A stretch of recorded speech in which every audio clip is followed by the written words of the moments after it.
Sephumeleke inamba nge-24 kunjalo nje bafowethu, sithathwa siyise emgwaqeni indaba.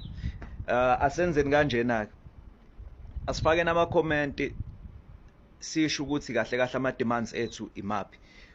Noma ubani wena omaziyo ukuthi u-corrupt ufuna ukuthi ngeyi-24 step down, faka la kuma-comment.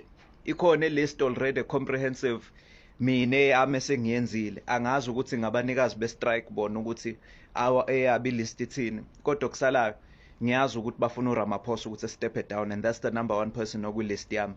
Mina ngifuna ukuthi wonke lawa ama-officials alapha kwi-DA step down. Ngifuna ukuthi i-IEC iye ku-operator kanye ne-government yethu. I-IEC kahle kahle ingasasetshenziswa. Ngithi i-independent body yona ayiqhubeke iyosebenza kwezinye indawo yenze ezinye izinto. I-IEC asisayifuni. Mina personally i-judiciary yethu ngifuna ukuthi wonke umuntu kwenziwe i-lifestyle audit each and every single month for the next 12 months kwi-judiciary yethu in all the judicial services akhona eSouth Africa. Kahle kahle nje i-list yami inde kakhulu, mengingalibala yiyo la ngeke iziphele le video, kodwa wonke umuntu akalethe yakhe i-list naye, akalethe awakhe ama-demands. This is our country.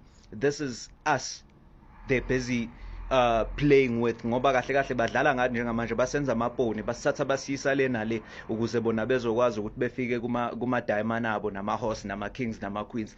Lalelani-ke bafowethu, siphelile leso sikhathi. 24 September ziyasha. Angisafuna ukushelelo gama. 24 September we take it to the streets. Asambeni.